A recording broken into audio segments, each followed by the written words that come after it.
கடவுளுக்கும் காலத்துக்கும் ஒரு வித்தியாசம் சொல்லுவாங்க. கடவுள் பொது கிடையாது, காலம் பொது.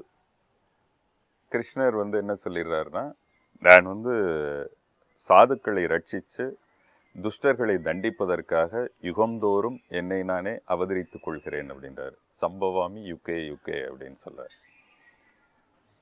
அப்போ கடவுளுக்கு நல்லவர்களின் மீது ஒரு பாசம் இருக்குது, தீயவர்களின் மீது கோபம் இருக்குது. அப்படின்னாலே அவர் பொது இல்லை. அவர்களுக்கு இப்போ பாண்டவரை பிடிச்சிருக்கு, கௌரவர்களை பிடிக்கலை அப்படிங்கும் போதே கடவுள் பொது இல்லை அப்படின்னு ஆயிடுது. காலம் பொது, எல்லாருக்கும் ஒரே நேரம் தான் இருக்குது, நேரத்தில் பாகுபாடு இல்லை. அதனால தான் சமயத்தில் பார்த்திங்கன்னா கெட்டவங்க கூட அவனுக்கு நல்ல நேரம் மேலே போயிட்டான் அப்படின்லாம் சொல்லுவாங்க. இப்போ காலம் பொதுவானதாக இருக்குது, யார் யாருக்கு எப்போ பலன் கொடுக்கணுமோ அப்போ கொடுத்துட்டே இருக்குது அப்படின்னு வச்சுக்கலாம். இந்த காலமும் பொதுதானா அப்படின்னு பார்த்தா, இப்போ ஒரு பையன் காதலிக்கிறான், காதலிக்காக ரொம்ப நேரம் காத்திருக்கிறான் அப்படின்னா காத்துக்கிட்டே இருப்பார்.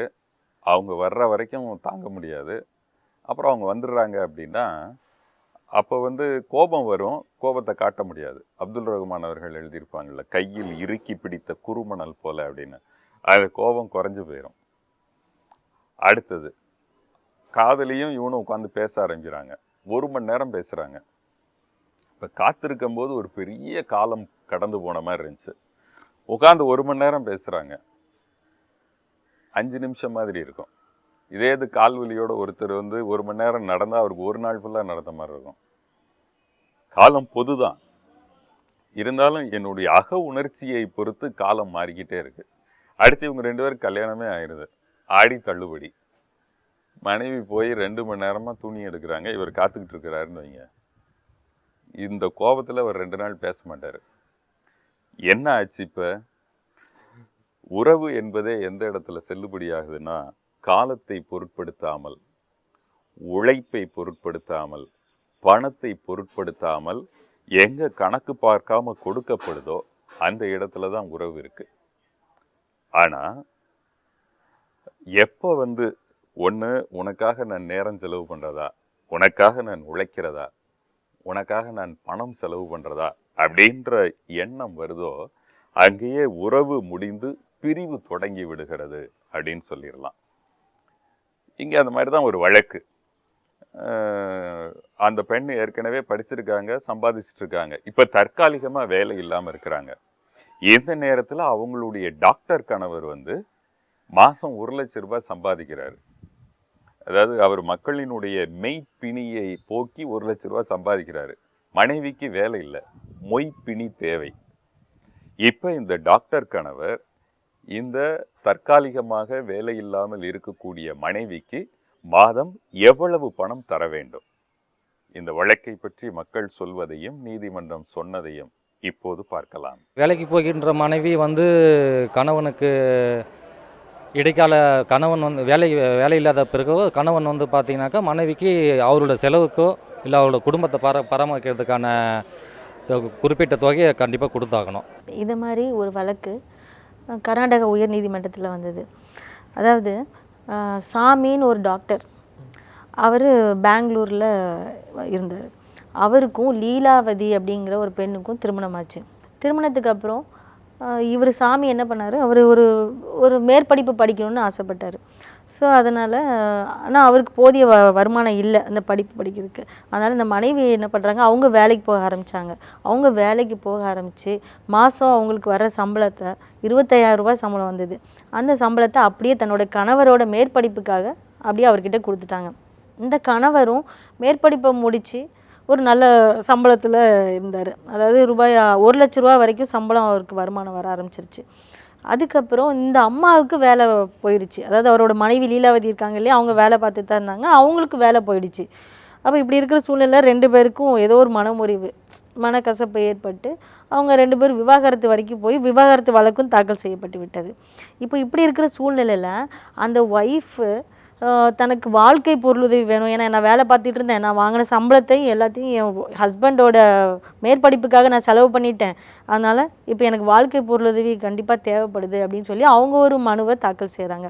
அந்த மனுவை விசாரித்த நீதிபதி இந்த கணவர் டாக்டர் 1,00,000 ரூபா சம்பளம் வாங்குறாரு இல்லையா, இவர் மாதம் 10,000 ரூபாய் வாழ்க்கை பொருளுதவியாக அவர் மனைவிக்கு வழங்கணும் அப்படின்னு சொல்லி உத்தரவிட்டாங்க. மேலும் வழக்கு செலவு தொகையாக ஒரு 10,000 ரூபாய் அந்த தன் மனைவிக்கு அவர் வழங்க வேண்டும் அப்படின்னு சொல்லி அந்த உத்தரவை பிறப்பிச்சிருந்தாங்க.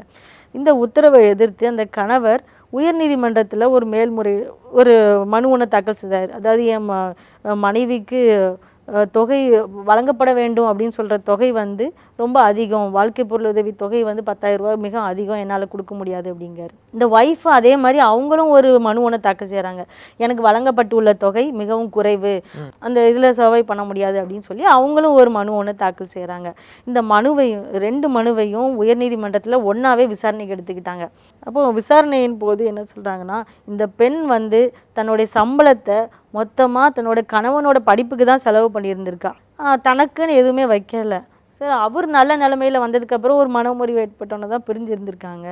ஸோ இந்த கணவர் வந்து தன்னோட மனைவிக்கு மாதம் 25,000 ரூபாய் வாழ்க்கை பொருளுதவியாக வழங்கணும், அதுவும் ஒவ்வொரு மாதம் 5ஆம் தேதிக்கு முன்னாடியே வழங்கணும் அப்படின்னு சொல்லியிருந்தாங்க. மேற்கொண்டு இப்போ கணவரோட வருமானம் கூடினால், இப்போ 1,00,000 ரூபா வாங்கிட்டு இருக்காரு, மேற்கொண்டு ஒரு 1,50,000 ரூபா வாங்கினா அந்த சமயத்தில் இந்த மனைவி வந்து வாழ்க்கை பொருள் உதவியும் கூட்டி கேட்கலாம். ஸோ அதனால கர்நாடகா உயர்நீதிமன்ற மாண்புமிகு நீதியரசர் திரு வேணுகோபால் கவுடா அவர்கள் ஒரு கணவனின் சம்பளம் கூடினால் அந்த மனைவி வாழ்க்கை பொருளுதவியும் கூட்டி கேட்க உரிமை உண்டு அப்படிங்கிறத சொல்லி தீர்ப்பளித்தாங்க. யுகங்கள் 4 அப்படின்னு சொல்லுவாங்க. கிரேதாயுகம், திரேதாயுகம், துவாபர யுகம், கலியுகம் அப்படின்னு 4 சேர்ந்தது சதுர்யுகம்.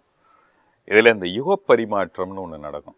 இப்போ திரேதாயுகம், துவாபர யுகம், இந்த துவாபர யுகம் முடிஞ்சு கலியுகம் வருதுன்னு வைங்களேன். இந்த யுக பரிமாற்றத்தப்ப சில குறிகள் வந்து சொல்லுவாங்க. அதில் ஒன்று சொல்லுவாங்க, ஒரு ஆளுக்கு வந்து ஒரு ஆள் நிலத்தை விட்டுட்டாரு. அவர் அங்கே வீடு கட்டுறதுக்காக வனத்தை தோண்டிகிட்டு இருக்காரு. உள்ள ஒரு புதையல் கிடச்சிருது. உடனே இவர் வித்தவர்கிட்ட போய் சொல்லியிருக்காரு, நீங்கள் எனக்கு நிலத்தை தான் விற்றீங்க, உள்ள புதையல் இருக்கு, அது உங்களோடது வச்சுக்கோங்கன்னு. அவர் சொல்லியிருக்காரு, நான் என் இடத்த விற்றுட்டேன், அதில் எது இருந்தாலும் உங்களோட தான் அப்படின்னு. சரி, இவரும் கொண்டு வந்து வச்சுட்டாரு. மறுநாள் அவர் வந்து கேட்குறாரு, ஏங்க நான் உங்களுக்கு நிலத்தை மட்டும்தானே விற்றேன், உள்ளே இருக்கிற புதையல் என்னோட தானேன்னு. வச்சிருந்தவர் சொல்கிறாரு, நீங்கள் விற்றுட்டீங்க, உள்ளே எது இருந்தாலும் என்னோட தான். நேற்று இப்படி பேசுகிறாங்க, இன்றைக்கி இப்படி பேசுகிறாங்க. என்ன அப்படின்னா, நேற்று துவாபர யுகம், அது முடிஞ்சு கலியுகத்தோட ஆரம்பம் இன்றைக்கே மனுஷன் மனசு மாறிடுச்சு அப்படிவாங்க. இப்படி யுகம் அப்படின்றத விட்டுட்டு ஒரு மன பரிமாற்றம் வந்துருச்சுனாலே இதை மாதிரி தான் ஆகும். ஒத்திசைவோடு இருந்தால் எதுவுமே பக்கத்தில் இருக்கும்.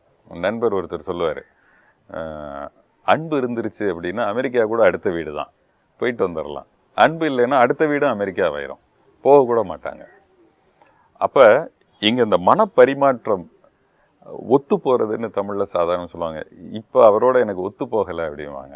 எந்த விதத்தில் ஒத்து போகிறது ஒத்து போகலை அப்படின்னா, நாம் விட்டு கொடுப்போம் ஒரு இடத்துல. எப்போ வந்து விட்டு கொடுப்பது நிற்கிறதோ, இவருக்காக ஏன் நாம் விட்டு கொடுக்கணும் அப்படின்னு தோணுதோ, அப்போவே நம்ம ஒன்று சொல்லுவோம், அடுத்த ஆள் ஒன்று சொல்லுவார், அவர் சொன்னாருன்றதுக்காகவே நம்ம இன்னொன்று சொல்லுவோம். அவர் சொன்னதில் நமக்கு உடன்பாடு இருக்கும், சொன்னது அந்த ஆள் அப்படின்றதுனாலே நமக்கு வந்து உடன்பாடு இல்லாமல் போயிடும். இங்கே அந்த மாதிரி ஒரு வழக்கு, கணவன் மனைவி 2 பேருமே வெவ்வேறு நீதிமன்றங்களில் இந்த வழக்கை நடத்தணும் அப்படின்னு சொல்கிறாங்க. அப்போ வந்து எந்த நடைமுறையை பின்பற்றுவது அப்படின்னு ஒரு வழக்கு. இந்த வழக்கை பற்றி மக்கள் சொல்வதையும் நீதிமன்றம் சொன்னதையும் இப்போது பார்க்கலாம். எங்கே வேணாலும் போகலாம் வரலாம், ஒன்றும் பிரச்சனை இல்லை. பெண் தங்கியிருக்கிற இடம், அங்கேருந்து கிளம்புற இடம், அந்த குழந்தையோட பாதுகாப்பு எல்லாத்தையும் கருத்தில் கொண்டு பெண் சொல்கிற அந்த நீதிமன்றத்துக்கு உத்தரவு அளிக்கலாம். பொதுவாக கணவன் மனைவிக்கிடையே வழக்குகள் வருகின்ற பொழுது பல்வேறு வழக்குகள் வருவதற்கு வாய்ப்பு இருக்கிறது. குறிப்பாக அதிகப்படியாக நீதிமன்றங்களில் வரக்கூடிய வழக்குங்கிறது ஒன்று வந்து வாழ்க்கை பொருளுதவி கேட்டு, அதாவது மனைவி வாழ்க்கை பொருளுதவி, அதாவது மெயின்டெனன்ஸ் கேட்டு வழக்கு தாக்கல் பண்ணுவாங்க. ஒரு சில நேரங்களில் ரெஸ்டியூஷன் ஆஃப் கான்ஜுகல் ரைட், மீண்டும் சேர்ந்து வாழ வேண்டும் அப்படிங்கன்னு கேட்கலாம். அல்லது ஒரு சில நேரங்களில் ஜுடிஷியல் செப்பரேஷன், தற்காலிகமாக இருவரும் பிரிந்து வாழ்வோம், பின்னால் நம்ம சேர்ந்துக்கலாம் அப்படிங்கிறது. இன்னொன்று வந்து விவாகரத்து கேட்டு, விவாகரத்து வந்து 2 வகையாக உண்டு. ஒன்று வந்து ஒரு சில குற்றச்சாட்டுகள் சொல்லலாம். இப்படி பல்வேறு வகையில் வந்து பரிகாரங்கள் கேட்டு வழக்குகள் வருவது உண்டு. ஆனால் 2 பேரும் வழக்கு தாக்கல் பண்ணாத, கணவனும் வழக்கு தாக்கல் செய்கிறார், மனைவியும் தாக்கல் செய்கிறார் அப்படிங்கிறது இப்போ சமீபத்தில் நிறைய வந்துக்கிட்டு இருக்கு. ஏன்னா கல்வி அறிவு கூடின உடனே இப்போ ஸ்டேட்டஸ் கூட கூட இந்த மன முறிவு என்பது கூடிக்கொண்டே இருக்கிறது. அப்படி வழக்குகள் நிறைய குடும்ப நல நீதிமன்றங்களில் இப்போ வந்துருச்சு. இந்த குடும்ப நல நீதிமன்றங்கள் தான் ஃபேமிலி கோர்ட்ஸ் அப்படின்னு சொல்லக்கூடிய நீதிமன்றங்கள். இத்தகைய வழக்குகள் பல்வேறு வழக்குகள் வந்தாலும் இப்போ நீங்கள் கேட்குற பிரச்சனையப்படி ஒரு வழக்கு, அந்த வழக்கு நமது சென்னை உயர்நீதிமன்றத்திற்கே வந்த வழக்கு. மாண்புமிகு நீதியரசர் ஹரிபரந்தாமன் அவர்கள் முன்பு வந்த வழக்கு. அந்த வழக்கினுடைய சாராம்சம் சுருக்கம் இதுதான். மனைவி ஒரு வழக்கு தாக்கல் பண்ணுறாங்க. அதாவது எனக்கு வாழ்க்கை பொருளுதவி வேண்டும், ஜீவனாம்சம் வேண்டும் அப்படின்னு சொல்லிட்டு. கணவன் விவாகரத்து வேண்டும்னு சொல்லி வழக்கு தாக்கல் பண்ணுறாரு. இதில் கணவன் வந்து தாம்பரத்தில் வழக்கு தாக்கல் பண்ணுறாரு, மனைவி வந்து திருச்சிக்கு வழக்கில் திருச்சி நீதிமன்றத்தில் வழக்கு தாக்கல் பண்ணுறாரு. இப்போ இந்த ரெண்டையும் ஒரே வழக்காக ஒரே இடத்துல, ஏன்னா ரெண்டு பேரும் பார்ட்டிஸ், அதை பார்ட்டிஸ்னு சொல்லக்கூடியவங்க கணவன் மனைவி, இந்த ரெண்டு பேர் தான் பார்ட்டிஸ் அந்த வழக்கில். அவங்க ரெண்டு பேரும் சொல்லக்கூடிய குற்றச்சாட்டுகள் ரெண்டும் ஒருவரை ஒருத்தர் சார்ந்தது. அப்போ ரெண்டு பேரும் இதில் ரெண்டு வகையான பரிகாரங்கள் கொடுக்க முடியும். ரெண்டு வகையான பரிகாரம் என்ன? ஒன்று விவாகரத்து, இன்னொன்று வந்து ஜீவனாம்சம், அதாவது பொருளாதார உதவி. இந்த ரெண்டுக்குமே வந்து அடிப்படையான சான்றுகள் என்ன? கல்யாணம் முடிஞ்சது என்னைக்கு, அதுக்கப்புறம் அவங்க எப்பப்பெல்லாம் ஒன்றை சேர்ந்து வாழ்ந்தாங்க, எப்பப்போ அவங்களுக்குள்ளே மனப்பிரிவு அதாவது மன உறவு ஏற்பட்டது, இதற்கு யார் யார் சுற்றி உள்ளவங்க சாட்சியங்கள், அதாவது உறவுக்காரர்கள் நண்பர்கள் யார் யார் சாட்சியங்கள்.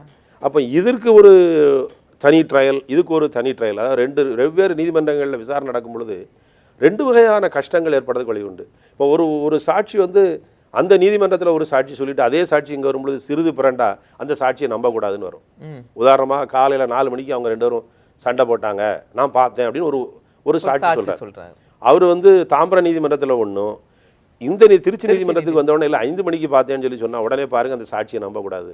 ஏன்னா ரெண்டு ஒரு முரண்பாடாக சொல்கிறாரு, அல்லது காலையில் சொன்னதை சாயங்காலங்கிற இந்த முரண்பாடுகள் வரக்கூடாது. அப்போ அது ஒரே நீதிமன்றத்தில் நடந்தால் மிக நல்லது. ரெண்டாவது சாட்சிகளையும் அழைக்க வேண்டியது இருக்காது. ஒரு தடவை தாம்பரத்துக்கு ஒரு தடவை திருச்சிக்கு அப்படிங்கிறது ரெண்டு பேரும் அலையிறதையும் தவிர்க்க முடியும். ஸோ இந்த நோக்கங்களுக்காகத்தான் ஏதாவது ஒரே நீதிமன்றத்தில் வழக்குகள் நடப்பது என்பது மிக நல்லது என்பது அடிப்படை தாற்பயம். இது இந்த மாதிரி கஷ்ட நஷ்டங்கள் வரக்கூடாதுங்கிறது ஒரே நீதிமன்றம். ஆனால் நமது இது பண்ணுவாங்க. ஆமாம், இதற்கு முன்னால் அதாவது 2003 2005க்கு முன்னால் எல்லாம் வந்து பொதுவாக பெண்கள் எந்த நீதிமன்றத்தினுடைய ஆளுகைக்குள்ளே இருக்கிறாங்களோ அவங்களுக்கு எது வசதியோ அங்கேயே அந்த வழக்கு நடத்தலாம் அப்படின்னு சொல்லி இருந்துக்கிட்டு வந்துச்சு. ஆனால் அது வந்து அதற்காக எந்த சட்ட பிரிவும் கிடையாது அதற்கு முன்பாக. அது வந்து ரெண்டாவது சௌரியத்தை பொறுத்ததும்.